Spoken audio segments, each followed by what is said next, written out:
सशक्तिकरण अपने आप में हो जाए। पर हमारा समाज उन टेबुओं को तोड़ने के लिए तैयार ही नहीं। किसी नौकरी वाली लड़की को यहाँ उल्टा काम कर रहा है। नौकरी लगा हुआ लड़का ज्यादातर चाहेगा कि बिना नौकरी वाली लड़की है।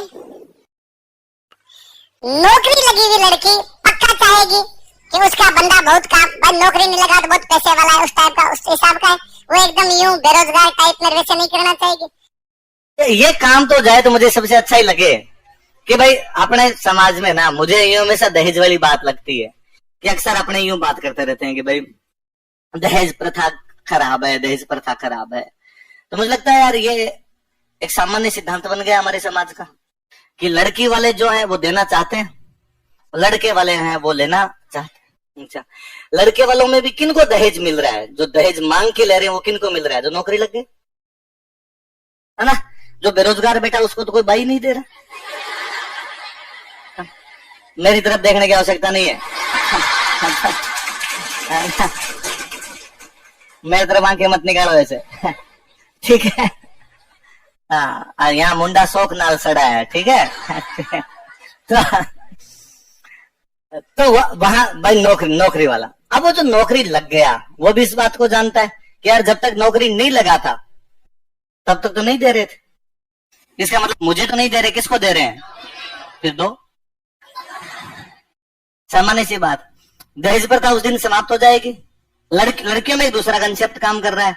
लड़की थर्ड ग्रेड टीचर लग गई, वो चाहेगी कि वो सेकंड ग्रेड से शादी करे। सेकंड ग्रेड लग गई, वो नहीं चाहती तो घर वाले पक्का चाहते हैं वो फर्स्ट ग्रेड से करे। वो फर्स्ट ग्रेड लगी हुई है वो चाहेगी आरएस से करे।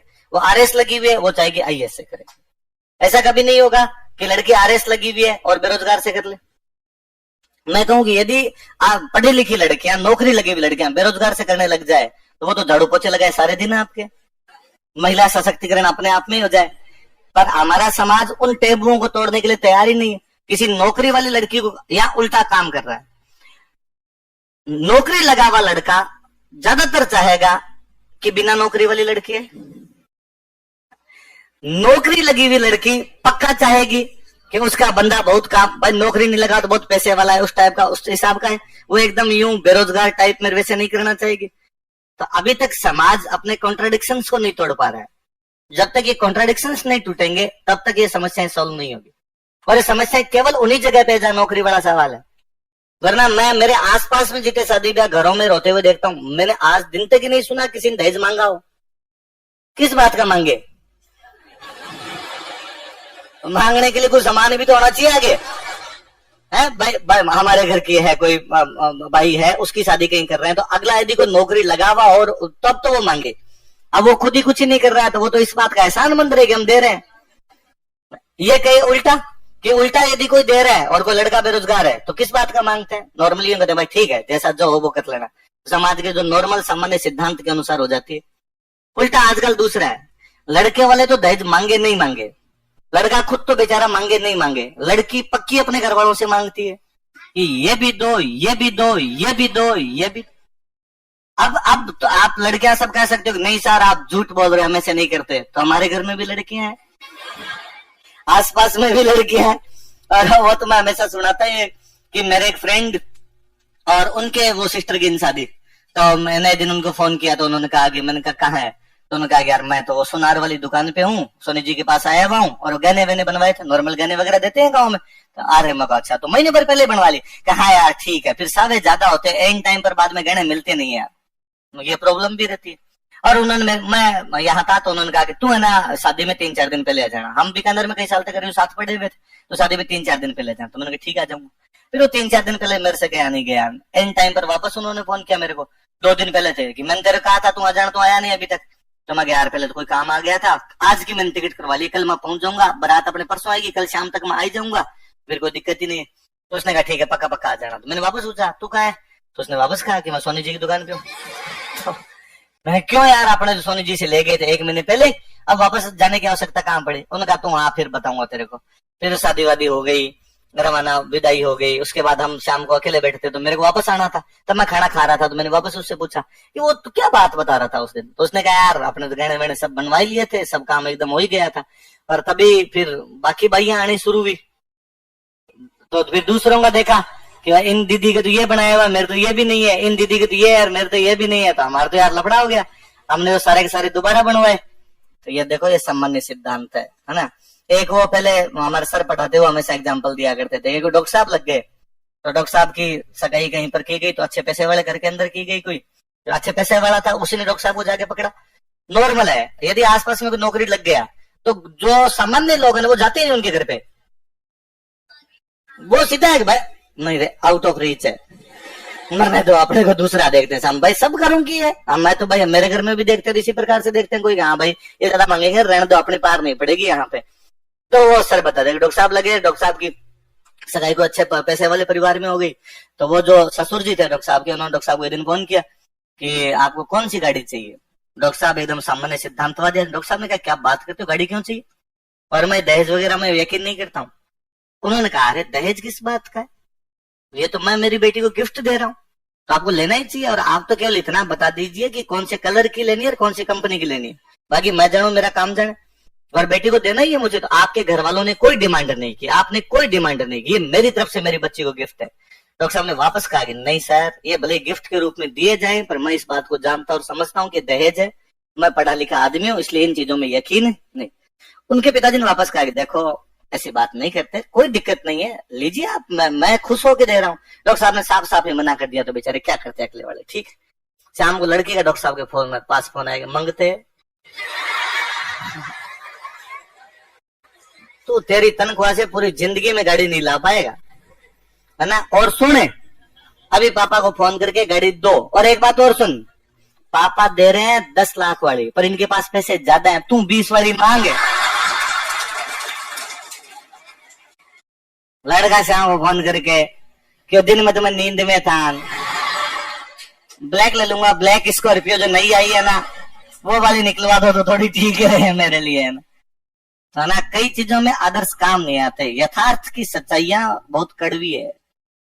हम आदर्शवादी बातें कितनी ही करें, पर उनका जो रियलिस्टिक रूप है ना, वो बहुत अलग रूप में दिखाई देता है समाज में। तो ये यूं देखने को लगता ही है, तो सिंपल सी बात है। तो जितने RSN लड़के सेलेक्ट होते हैं, उनको बाद में लगता है तो ऐसा 3 साल पहले मैं यहीं बैठा था, एक ही नहीं आ रहा था, अब घर समाज में सितारा है, सितारा पहले चमक रहा था, ये सितारे की चमक की तरफ किसी का ध्यान ही नहीं था। ये सामान्य सी बातें हैं जी। हाँ, और मैं तो हमेशा कहता हूँ, मैं तो इस प्रथा के एकदम पक्ष में रहता हूँ कि लड़कों अपनी बहनों को खूब सारा दहेज देना है, खूब सारा, जितना दहेज देना है उतना देना है, क्योंकि भारत में लड़कियों के पास संपत्ति का अधिकार है, पर अभी तक लड़कियां ले नहीं रही। ये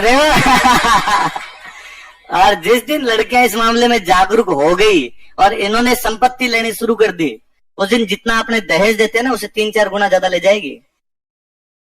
भाई अपने पास जमीन है, 20 बीघा जमीन है, एक भाई और एक बहन है, 2 है, हिसाब से 10-10 बीघा बंट जानी चाहिए, 10 इनके और 10 इनके होनी चाहिए। लेकिन वो बहन कह रही है कि नहीं, मैं 10 नहीं लूंगी, 20 दूंगी, तू रख। और भाई भी उल्टा कह रहा है कि ठीक है, इसके बदले में मैं तेरे को गिफ्ट दे दूंगा, है ना। और गिफ्ट भी कैसे, मतलब एक साथ नहीं देने, डाउन पेमेंट जमा करो ना, फिर किस्तों में। एक बार डाउन पेमेंट दहेज वाला है, बाद में तेरी सासू मरेगी तो कपड़े ला के देंगे, तेरा ससुर मरेगा तो लाएंगे, तेरे टाबर होंगे तो लाएंगे, तेरे टाबर होंगे ब्याह करेगी तो लाएंगे। कितने धीमे धीमे किस्तें चल रही है ना। लड़कों इस बात में खुश रहा करो, और ये बात लड़कियों को ज्यादा बतानी नहीं है, ये सारे तो भोली है, इनको तो वैसे ही नहीं समझ में आता, और तुम ज्यादा ही समझा मत देना ये बात। मैं कहता हूँ जिस दिन दहेज प्रथा हमारे खत्म हो गई, उस दिन इतने पुलिस केस होंगे जिसके हद नहीं है, प्रॉपर्टी डिस्प्यूट बढ़ जाएंगे, जिसको भले कोई कितना अदरवाइज ले। मैं ऐसी बात बोल देता हूँ, फिर कोई वीडियो लगा देता हूँ, फिर कोई नीचे लिखता है देखिए इस जालिम आदमी को। यही लोग हैं जो दहेज के लिए कर देते हैं हत्या। तो मुझे डर लगता है कि यार बोलना चाहिए, पर मैं यार सच्चाई बात तो यही है, भले माने भले ही नहीं माने, आप सच्चाई से कितना दूर भाग सकते हो। तो आप तो लड़कों तो ये कोशिश किया करोगे, बहन को कहा करोगे ले तुम खूब सारा लेके जा, क्योंकि आप यकीन मानिए आप कितना भी खूब सारा दे दोगे तो भी उस जमीन के बराबर नहीं दे पाओगे, उसके रेट ज्यादा। हाँ हाँ, ससुराल जा देखो इसने कितना ये लंबा सोचा है। और इसका कहना है कि सर भाई हम संपत्ति ले लेंगे तो आगे जाके ननद को भी तो देना पड़ेगा, और हम किसी को भी दे सकते हैं पर ननद को मरी नहीं देंगे। ननद वाला जो भाव है ना, अल्लाह रहम करे। मतलब मैं कई बार देखता हूँ कि भाई घर में कोई भाई है और उसके लिए देख के है, लड़का देख के है कि घर परिवार अच्छा है, तो क्या क्या अच्छी बातें हैं, तो अगला फटाफट करेगा ननद को नहीं। अच्छी क्या बात है, कई जगह तो और आ जाएगी सासू मरेड़ी है, ये अच्छी बात। अगले बंदे की माँ नहीं है, तुम्हें अच्छी बात कैसे लग सकती है? लड़की और राजी हो रही है, बढ़िया है, दो तो सल्टी साइड के अंदर है तुम।